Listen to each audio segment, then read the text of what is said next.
I had a question though for me on the side too. What Mhm. about the cryptocurrencies now with Like Bitcoin and all Bitcoin? Like that. Bitcoin's up to $35,000 a coin. You know what's going on, Moni? Well, what should I do? What should the streets do? Listen, and you know what? I will claim to know anything about credit, anything about investing, anything about budgeting, saving. Cryptocurrency is just, and this is me being full transparent.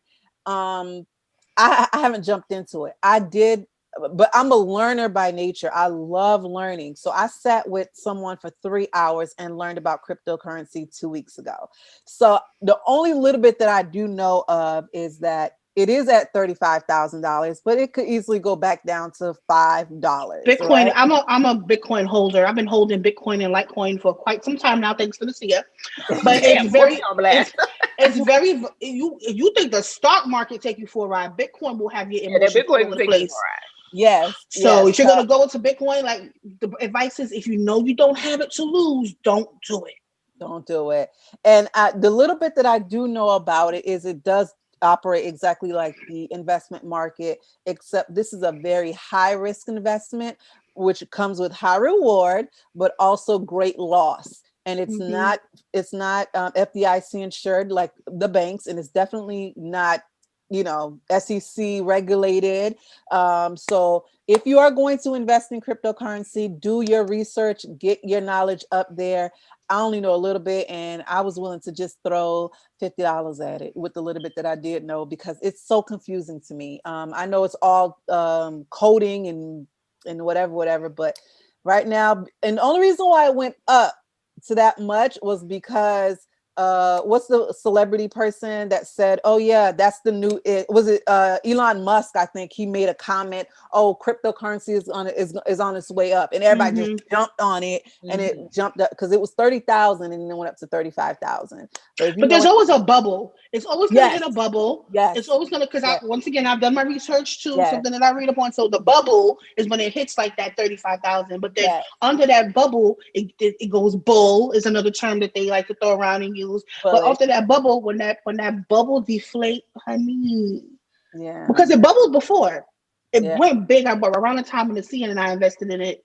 I want to say almost 3 years ago, maybe. Let's see. Correct me if Yeah, I'm it was wrong. probably like 16,000, and then it dropped Yes, down to 3, and then significantly. now it's Hmm. shot up to almost, Yeah. last week it was at 40, but now it went down to 35. Right. So it's, So it's something, literally, I'm gonna be honest. I be on my app every morning. I'm like, let me look, let me see, because if I gotta pull my money, I gotta pull my money. yeah, Well, no, I mean, if you got $35,000 to buy one coin, by all means, go ahead and do go it. ahead. Yeah. Yeah, do it, because it's the new wave. It's up and coming. So absolutely go in. I personally don't have $35,000 that I'm willing to lose. What I will say at this point is get in, right? Go ahead and get in. Like if it's $100, go and get into Bitcoin, or go on Coinbase or whatever.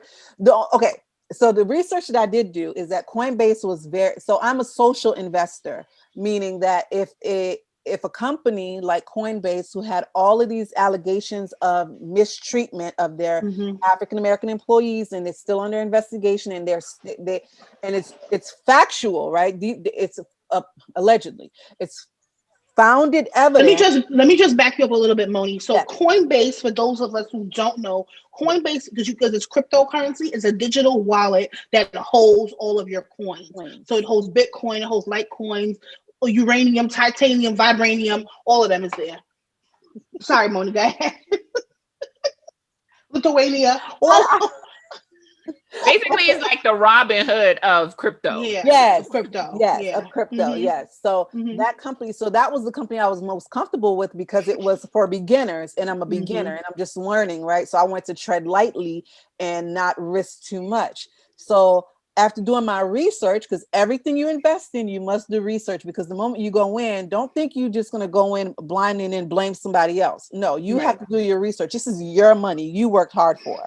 So I did my research and I saw all of these news articles on Coinbase and I just had to fall back. So me personally, I have no investments in cryptocurrency, but that's only because the one platform that I was comfortable with as a beginner to help me navigate that ocean was not one that was socially conscious for me and how they handle their business. And I refused to put my money into an institution that was not treating my money as though, and we're the ones, if you look at Coinbase's history, it was majority Blacks or the African Come on with American it. community that was giving referrals about, it's like, oh yeah, get on Coinbase and you get a free coin. And, you know, and that's what blew up Coinbase, their platform. And then to know that they don't have any representation of anyone that looks like me. And that's just the world of finance, period. I don't see many, I mean, it's changing now, but again, I've been in this industry for 16 plus years. And this is going back to dating 2004. And I did not see Black women as CEO. I didn't see women, period, as CEO. And then as I went along in my career, I started seeing white women become, you know, in that role. But I could rarely, I was always the oddball in the room. Always the only Black female in the room. So with cryptocurrency, it is the new wave. Definitely get in, but just know that it's a high risk investment. You must go in with a good knowledge base or deal with someone who has a lot of experience. Otherwise, you are in for a rude awakening when it goes down. Yeah. Makes sense. Thank you. Makes sense. So our final question is from one of our viewers is opening a business. Where do I start? Should I open it with friends and family? Oh no. No. Oh, well, there you have it. Oh no. Oh no. Absolutely not. No. Isn't that a part of the group economics? Yeah. Coming together and opening a business. I know. I be trying to can't tell her, always Monia. see. Monia, I be trying to tell her. She don't be trying to listen to me. I wish She Pollyanna. Right. I wish I had She's the Pollyanna. Betty Boop lashes so I could go like this. No, I be trying to tell her. no. Let me tell you. Okay. If you know, my experience has been that no one supports you more than a stranger. No one believes in you more than a stranger. Your family and friends are always the other person in your ear, skeptical or like, what if? They're always the what ifs. Like, oh, mom, I think I'm gonna go visit this country. Well, I heard there's killing over there. You tell a stranger, oh, really? Yeah, I think that'd be a great. So when you have to tread lightly when you're doing business with family because it creates a whole different dynamic. You need to be able to set boundaries, and you need to be able to separate business from personal, right? And if you can't do that, you have now ruined a familiar relationship over a business relationship. And sometimes it's not worth it. Does that make sense? So when you talk about group economics, we talk about each one teaching one and then keeping the dollar within the community. That doesn't necessarily mean it has to be with family. It could also be with friends and community, people on the outside. But when you talk about going in business with a brother or a sister or a cousin, when you guys decide to grow and you guys aren't growing together, and growth is necessary in order to take the business to the next level, you have now potentially created some kind of resentment within that, or created a separation in your familiar relationship with your cousin, your brother, your sister forever. And if you just think about, I'll just give this example, right? If you think about all the managers and their artists who got into relationships, I don't know many success stories of artists and their managers who go into a romantic relationship. Either the marriage didn't work out, the relationship didn't work out, or the business relationship didn't work out. Does that make sense? So you have to tread lightly when you're going into business. I say put them on notice if they would like to join, add them in as investors. Now, keep in mind, when you add an investor into your company, they have a say so. So maybe depending on how much they invest in your business, say you decide to start a cleaning company, if they want to pay for the supplies, all right? And then once the company grows, you can give them a set percent for their interest, their invested interest in your company. right? So you pay them back double. Maybe if they bought the supplies for $200, you give them a $400 and get them off your back, after a year of being in business and you're profitable. I just, when it comes to family, I just say, put them on notice. If they want to support. But as far as going into business with them and doing, it's just another level of stress that I don't want to add to as a business owner. So you don't think like having lawyers involved in contracts, like having things spelled out in writing, would alleviate some of the negative things that could happen? Nope, means nothing. It protects you in the separation of assets, but Yes, it doesn't help in the relationship. I We're see talking what you're about saying. relationships, right? So Yeah, when you think about, will you ever be able to pick up the phone and call your brother? If you're sick in the hospital, you can't even speak to your brother. You can't go to the family reunion because you yeah. guys are at odds. No, yeah, the business is dissolved. Yeah, you got your portion that you put into the business. I got my portion that I put in, but now we can't sit at the dinner table for Thanksgiving. Well, we can't do that I anyways see. because of COVID, but Right. what but we I get can't it. talk to each other. Our kids can't play together. It's just a whole different dynamic when you mix business with family. So I get what you're saying. Yeah. Well, Okay. All right. And that there makes was sense. one more question though yes, Yes. about question me up. I'm all for it. one I more love it. question about buying a house. This person wants to basically buy a house. Where do they start? Like what should they be doing? What's the plan? They say I want a house, but are there the steps to get a house? Yeah, absolutely. There are steps to buy a house. You don't just wake up and want to buy a house, even though you should. And you should own, right? The first step is know where everything starts off with knowing where you're at currently. If you don't know where you're at, you can't move forward. Yeah, you can't move backwards either. But you need to know where you're at so that you can make plans. And how do you know where you're at? Pull your credit report, know where you stand, know what your credit score is, know what's on your credit, because that's the first thing they're going to do whenever you go to a mortgage lender, right? And ask they're going to say, okay, well, we know obviously you have to have a job, right? But let's see, how have you handled your debt? So pull your credit report. That's the first place to start. I'm assuming that if you are in a position to want to buy a house, that you've been saving your money, right? That you have some kind of savings. You can't buy a house without any savings. So hopefully you've had that in place already and that you're just ready to pull the trigger on buying a house. And that will be knowing what your credit report looks like, what's your credit score, and then the biggest of it all, find out how much house you can afford. The Mm. mortgage lender is going to tell you that you can buy the state of Florida. And the reason why is because they go based on your gross income. So if you and your spouse together are buying a house and you each make $100,000 a year, that's $200,000. They're gonna be like, okay, you can afford a $500,000 house or $500,000 to $1 million house. How? It's 200,000. And you're not. And the reason why is because they're going to look at your gross income, and then they're not looking at your car payments. Okay, they're looking at your debt, like what you have that you owe that you're paying on. But if your minimum payment for your credit card is only $10, your car payment is only $500, they don't care that your car technically costs you $700 because you have a $500 or $600 car payment and $300 in insurance or $200 in insurance. So really your car costs you $700. Plus you have oil changes every 3 months, 3 to 6 months. Mm-hmm. You got tires every quarter or every Mm-hmm. year. So the mortgage companies aren't tying those expenses into it. They're just going high level.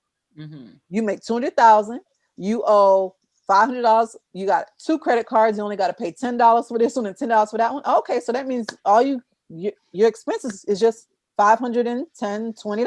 Okay, great. Go buy a house, and it's over 30 years, so you can afford $1 million house at a $2,000, $3,000, $5,000 monthly payment. But really, you can't, because your expenses, you got daycare, you got school supplies that you have to buy, you got your light bill, your water bill, your gas bill, you got your landscaping that you got to pay for the house, you got monthly, whatever things that you have to do in your house. They don't account for that when they're thinking about how much house you can afford. Yeah. So find out how much house you truly can afford, and always go, I say $1,000 be below that, because if you lose your job, that'll give you enough cushion, to still pay it. But that was a That makes sense. long-winded answer. No, that was solid. No, that was the real answer. That was solid. Yeah, you don't want to be house poor. You don't Want to be. I know. We talked about this. You don't want to be house poor. want to be Absolutely. house Absolutely. poor. And also your realtor too. A good realtor will shut it all down. Yes. Like, girl, you can't. You want to be the queen of Zamunda, and you and you are a peasant or princess. Listen, not Right. peasant, you're a princess. Mm-hmm. You wanted to wash it, ladies. Yeah. Okay. A mess. You working for the McDowell's, okay? Right. I think within our community, it's always we want to look a certain part. Once you get over that hurdle of having to look a certain part, you're on the other side of riches. Yeah. You're on the other side of riches. I'm telling you, I've worked with celebrity clients who have billions, a million. I work for ultra high net worth.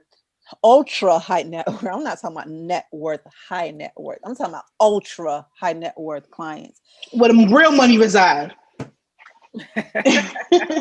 And a quick story, just, I don't want to hold people up, but I feel like stories always, bring, Help. bring things in. I remember I got this job with this private wealth management firm, and I was just like, oh my God, I got like some big clientele coming in for quarterly meetings. And I've never been like a name brand person or going to like Chanel or whatever. I knew they existed, but I always felt like I'll get there. Like I always wanted to like make sure that if I'm going to wear Chanel, it's going to be the real Chanel. And I got that, whatever.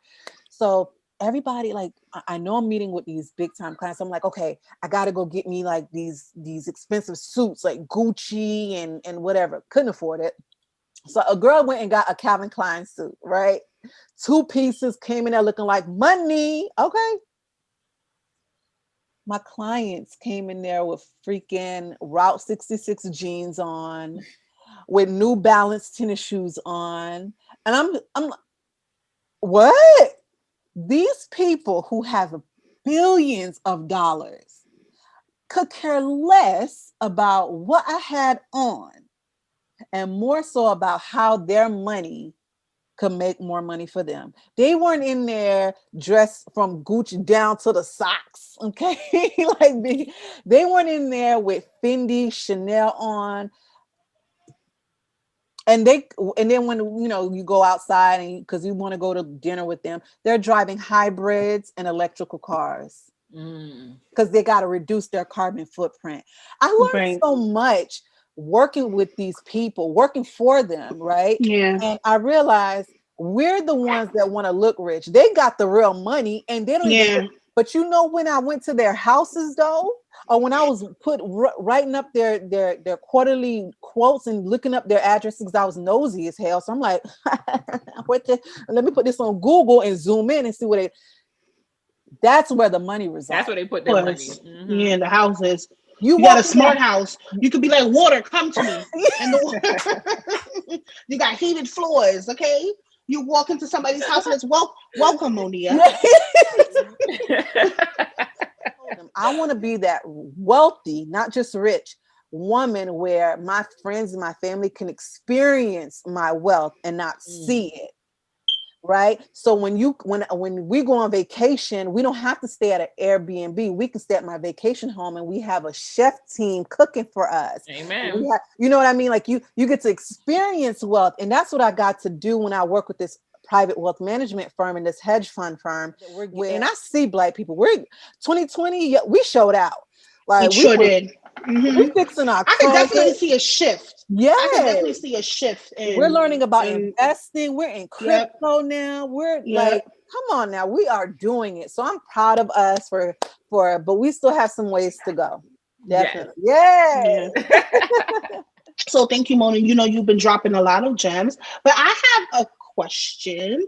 Is it ever a good idea to own a home or to make any sort of big financial purchases with someone you're dating with? Like, we're not married, but we're together in this long-term relationship. Marriage will come, but we feel like we should just, like, buy a house together. My recommendation is, I don't get into people's personal business as far as relationships go, but if you're going to buy a house together, know the party that you're getting involved with and how they manage their money, because at some point, both of you guys, if you're both buying and both financially contributing to the home, you're going to be on this, on this loan. So if one person can't pay or one person is financially irresponsible, are you going to be able to handle it? So there's a lot of things that you need to sit down and come to understanding with when you are not married, or even if you were married and you're purchasing a home, because that's one of the biggest, most largest investments you will ever make in your entire life. So putting your name on a home that's six figures or more, you want to have an agreement with that person. I'm talking about legal agreement, something on paper, because if both of y'all are not on the loan, one person could easily put the other one out, even though you've been contributing. Say y'all splitting the mortgage payment in half. If my name is the only one on the mortgage loan because I had better credit, you could have given the $7,000 earnest money deposit to secure the house and $10,000 in closing. So you're out $17,000 because you made more money, but I had better credit. So it's my name. I could easily in 5 years decide maybe this is not the relationship for me. We're not growing at the same pace. I could easily just serve you a decent legal document and have you escorted out the house. So all $17,000 of your interest into your investment interest into this home, and if we're splitting the mortgage payments, is now trash because your name is nowhere on any of the legal documents. So if you are not married, you gonna have to put your name on everything and be at the table like, where do I sign? Both parties' names need to be on everything so that if there's a dissolution of assets, then both parties are equally reimbursed for their contributions into the home. There's laws that protect you as a homeowner as well. So, and it varies by state. If you're in a common law state, you probably don't ever have to get married to that person. And just because you are living together for 15, 20 years in that house, it's just as yours as it is theirs, even though your name is not on it. So, and there's also community property states as well, whereas at any time you acquire a property, say for instance, if I was, single and I met this guy, we got married, and I had already had the house, right? I already had the house, I acquired it a few months after marrying him. It's just as his house as it is mine. Oh. So whatever you acquire, like during the marriage, unless you were like, say for instance, if your grandmother left you a house and you're getting a divorce, then anything inherited you can't get, that your partner can't get. Right. So if you inherited diamonds, artwork, a house, or whatever, they can't touch it. But if we got married and all these millions came through, you are just entitled to get those millions because we're married. So ladies and gentlemen, protect yourselves. Yes, keep yourself on. Go look at our prenup episode where I talked about styling a prenup. You don't gotta have millions to get a prenup. Go ahead and go get that prenup together. And guess what? Even after you've gotten married, you can do a post-nup. There you go. Yes, to protect those assets. Thank you so much. Thank you so much. Yeah, we appreciate but tell us all about your services. Yes. People can contact you to get all this more great information, because you just gave us the tip. If y'all want to really get the info, you got to get in contact, okay? Yes, absolutely. So I'm on all social media platforms except for YouTube, which is a business goal of mine. I actually do, I prefer engaging with people than actually sitting behind a camera talking to myself. So I enjoy like conversations like this. I feel like most people get more out of it when we're engaged. But I'm on Twitter as I Teach Finance One. There's a one behind it because somebody stole my name. But I'm on Instagram and Facebook as I Teach Finance. Literally, I Teach Finance. And my website is Dollars Make Sense. Sense is a C. It's a play on the word sense, CENTS, but it's spelled like common sense. So make your dollars make sense. So again, the website is dollarsmakesense.com. But I'm on Instagram at I Teach Finance, and it's linked there as well. My services, I help you create a budget, help you stay within the budget. Again, I don't tell you what to do with your money. I just tell you how to better manage your money. And that could be via investing, a better budgeting method, help you create a savings plan. I help you fix your own credit. So there's no social security number. I don't want any of your personal information. Tasha will tell you, you pull it all out. And what we do simply is I go through each trade line on that credit report to see what is yours and what isn't. And I do life insurance consultations. Those are free. So if I basically go through a financial assessment and see how much financial strain you're in, or how much discretionary finance you have, so that you can actually put life insurance on yourself and your family. And I try to get you the best rate with that. And I also do workshops on teaching people how to begin investing. So, and it's all personal. Finance is personal. So I definitely love one-on-one consultations, but the group sessions are also always fun because people ask questions that you probably wouldn't have thought to ask. So True. Yeah. Thank you so much again. Thank you so so much. It was such a pleasure having you. Yes. You must come back again. Oh, it's my pleasure. As long as they have questions. We got to get our coins. Remember, it's where the money resides this whole year. Shout out to Jarrell's. Yeah. I would love to come on next and talk more about life insurance. Absolutely. Yes. That's important. Because that's a way to build generational wealth too. Because I've already had my session. So I know that's a way to build generational wealth too. So to piggyback on that first question about generational wealth, if you want the easiest and most quickest accessible way to create generational wealth, answer generational wealth, it's life insurance, and it don't cost more than your cell phone. You're paying more for your cell phone bill than you are to cover yourself in life insurance. So don't think about the death part. Think about the living part and the generational part. Absolutely.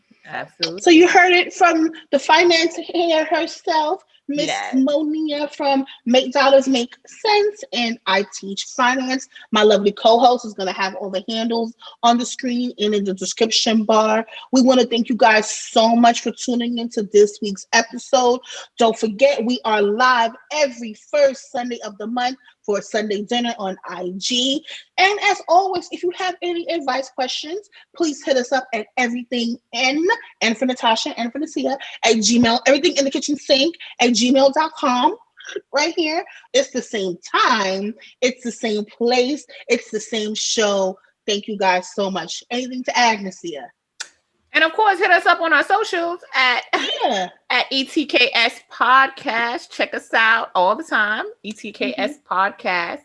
And remember to like, comment, share, and subscribe. We'll see you guys next week. Bye. Bye.